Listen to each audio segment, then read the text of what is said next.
तो नमस्कार, प्रणाम, सत श्री अकाल, आदाब। आप सभी लोगों का हमारे यूट्यूब चैनल कौशल किशोर 1090 पर बहुत बहुत स्वागत है।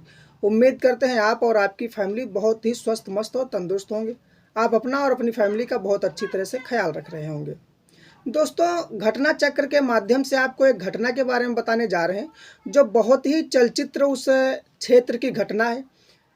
ऐसी घटना नहीं होनी चाहिए जैसी वहाँ पर घटना हुई है। दरअसल ये बाराबंकी का क्षेत्र होता है और बाराबंकी में एक डलमऊ करके थाना है। उस थाने में एक महिला आती है जो 22 साल की उम्र की होती है और वहाँ पर एक एफआईआर लिखवाती है कि उसके साथ 3 दबंग लोगों ने मुंह में कपड़ा ठूंस करके कम से कम 6 घंटे से ऊपर उसका बलात्कार किया। आखिर ये घटना कैसे होती है, क्यों होती है, इसके पीछे का राज क्या था, उस महिला के साथ इतनी बड़ी हैवानियत क्यों हुई, यहाँ तक कि उसकी जान के भी लाले पड़ गए। आखिर वो जो डलमऊ था, वहाँ पर एक छोटा सा गांव होता है जो थाने का, उस गांव का नाम सियाचिन था। सियाचिन नाम से एक गांव है। उस गांव में एक औरत रहती है, महिला होती है, जिसकी उम्र अभी 22 साल होती है। और उस 22 साल की उम्र में उसके साथ जो एक घटना हुई थी, अभी शादी नहीं हुई थी और शादी होने ही वाली थी, लेकिन कुछ मामला ये बताया जाता है कि उसकी शादी जिस व्यक्ति से हो रही थी, उससे पहले उसने कई ऐसे बॉयफ्रेंड, एक्स बॉयफ्रेंड बना रखे थे, जिसकी वजह से उसकी ज़िंदगी में कुछ बहुत ही अधिकांश परेशानी आ गई। लोगों ने उसकी इज्जत को तार तार करने की सोच ली। दरअसल जब उसकी शादी नज़दीक आती है तो वो लोग उससे शादी ना हो पाने के कारण उससे बहुत ही विरोध करते हैं, कई बात अपनी बात भी रखते हैं और फिर उसे ये समझाते भी हैं कड़े शब्दों में कि अगर तुमने शादी कर ली तो मैं तुम्हें कहीं की भी नहीं छोड़ूंगी। अब वो लड़के इतना दबाव बना रहे थे कि उस लड़की ने ना अपने घर में कोई बात बता सकी कि मेरे साथ ऐसा चल रहा है, मेरी ज़िंदगी में इतना बड़ा हादसा होने वाला है, इतना बड़ा तूफान आने वाला है। वो किसी को बता भी नहीं सकती थी और लोगों ने नज़र भी चढ़ा ली थी। अब वो करे तो आखिर करे क्या, जाए तो जाए कहाँ। उसने बहुत बचने की कोशिश की, लेकिन वो एक बार घर से बाहर जा रही थी किसी काम के चलते। 3 लोगों ने उसे अपनी कार में ज़बरदस्ती खींच लिया और खींच के बिठा लिया। शाम 7 बजे का वक्त रहा होगा और उसे उठा करके सीधे वहाँ से एक जंगल की एरिया में लेकर के चले जाते हैं। जंगल का एरिया इतना सुनसान था कि उस रास्ते से बहुत ही कम लोग गुजरते थे, लेकिन जैसे ही वहाँ ले जाते हैं वो चीखने चिल्लाने की कोशिश करती है। जैसे ही चीखने चिल्लाने की कोशिश करती है तो उसका जो दुपट्टा होता है, उसी दुपट्टे से उसका मुंह बांधा जाता है। मुंह बांधने पर भी जब चिल्ला रही होती है तो दुपट्टे को कुछ मोड़ करके उसके बिल्कुल मुंह में ठूंस दिया जाता है, ताकि आवाज़ बाहर बिल्कुल ही ना निकाल सके। दोस्तों, जब वो कुछ कर नहीं सकती थी, इतना डर गई थी, इतना सहम गई थी, वहाँ बताया जाता है कि उसको कम से कम 1.5 घंटे तक उसके साथ बलात्कार हुआ। 3 के तीनों लोगों ने उसके साथ बहुत ही बेरहमी से, उसे बहुत ही दर्द के साथ, उसके साथ रेप और बलात्कार की घटना को अंजाम दिया।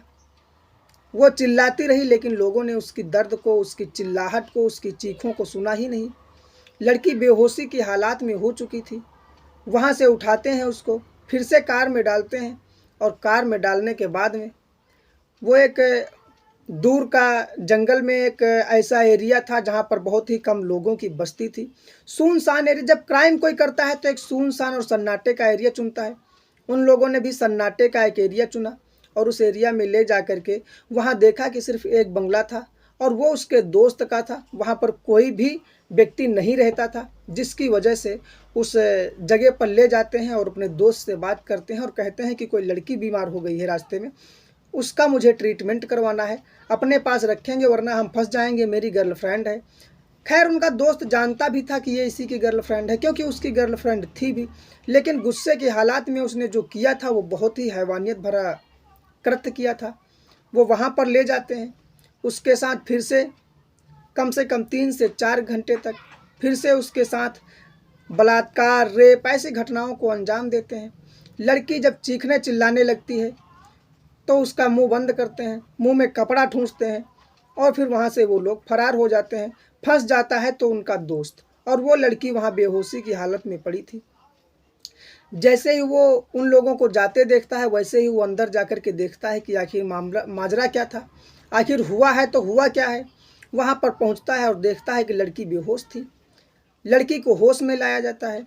वो लोग पानी का छींटा मारते हैं, लड़की होश में आती है। लेकिन लड़की जब होश में आती है तो वो लड़की पूरी तरह से अनकॉन्शियस थी। उसे पता ही नहीं था कि उसे कहाँ जाना है, वो कहाँ से आई है, उसके साथ क्या हो रहा है। दरअसल उसकी दोस्त की एक गर्लफ्रेंड थी। जब ऐसी हालात होती तो उसे बुलाता है। उस लड़की के कपड़े बिल्कुल अस्त व्यस्त थे, शरीर पे कपड़े भी नहीं थे। उस लड़की को कपड़े पहनाती है वो दूसरी लड़की आकर के, उससे पूछताछ करती है। तो वो इतना डर चुकी थी, इतना सहम चुकी थी कि उसको बताना कुछ मुश्किल हो रहा था, वो कुछ बता ही नहीं पा रही थी। जब इतनी हालात देखते हैं ये लोग तो बहुत ही घबरा जाते हैं, बहुत ही डर जाते हैं। लेकिन ये पहले सोचते हैं कि इसका पहले इलाज करवा दिया जाए, इसके बाद में इसके साथ कुछ भी जानकारी प्राप्त करके इसे वहाँ तक भेजा जाए। क्योंकि उन लोगों को मालूम नहीं था कि ये कहाँ की रहने वाली है और कौन है। बस ये मालूम था कि उसे कई बार उस लड़के के साथ, अपने दोस्त के साथ, वो लड़का उसे देखा था, जिसकी वजह से उसे मालूम था कि ये इसकी गर्लफ्रेंड है। ये कभी कभी इसके साथ में चलती है, कभी कभी आती जाती है, तो उस वजह से उनको अंदर आने दिया था। लेकिन वो लोग तो फरार हो गए थे। मुसीबत इस लड़के के सर माथे मढ़ कर के चले गए थे।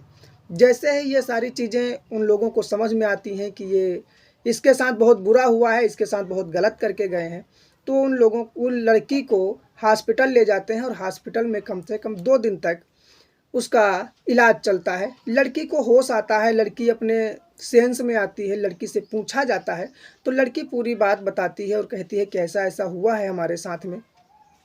लेकिन लड़की के पिता ने इधर उस लड़की का गुमशुदगी में नाम दर्ज करा करके थाने में रिपोर्ट कर दी थी। थाने में ये सूचना दी गई थी कि लड़की गुमशुदा है, लड़की हमारी 2 दिन से मिल नहीं रही है। पुलिस ने छापेमारी करना शुरू कर दी।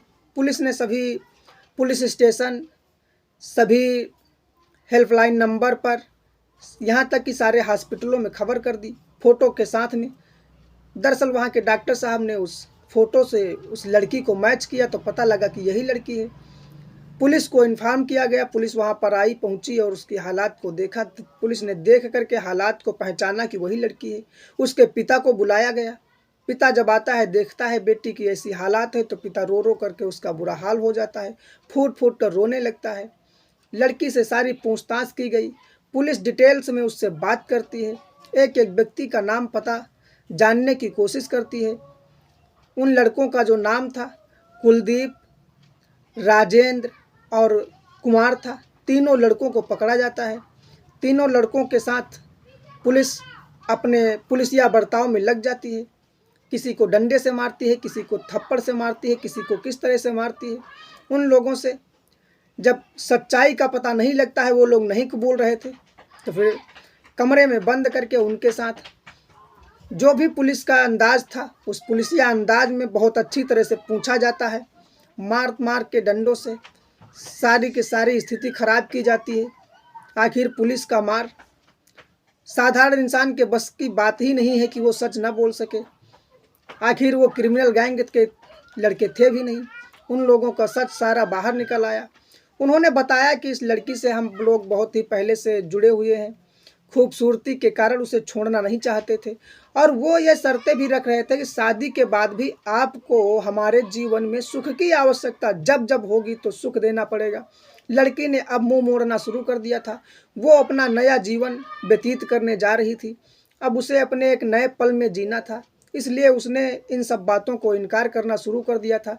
यहाँ तक कि इन लोगों की बातों को इग्नोर करना, इनको देखना वो भी इग्नोर करना, सारी चीज़ें ऐसी हो गई थी कि अब इन लोगों को लग रहा था कि इस लड़की ने बहुत बड़ी बेवफाई की है। लेकिन लड़की अगर वफा करे तो किस किस के साथ? लड़की की तो शादी हो रही थी, वो अपने जीवन साथी के साथ सुकून से जीवन काटने जा रही थी। क्यों आपके साथ अगले समय में इस तरह से रहती? उन लोगों को बुरा लगा। उन 3 लोगों ने प्लान बनाया। दरअसल वो तीनों की गर्लफ्रेंड थी भी नहीं, एक की थी। लेकिन एक ने गुस्से में आकर के जो हरकतें की, जो उसके साथ बदतमीजी की, उस बदतमीजी में 2 लोग और शामिल थे। उन दोनों लोगों को भी बहुत ही पुलिसिया अंदाज में अच्छी तरह से मारपीट की जाती है, मारा जाता है, और सबके साथ सबूत इकट्ठा किए जाते हैं। लड़की सबूतों में खुद गवाह थी।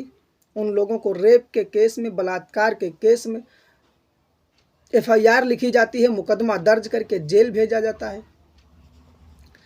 जिन लोगों ने जैसी हरकतें की थी उन लोगों को वैसी सज़ा मिल गई।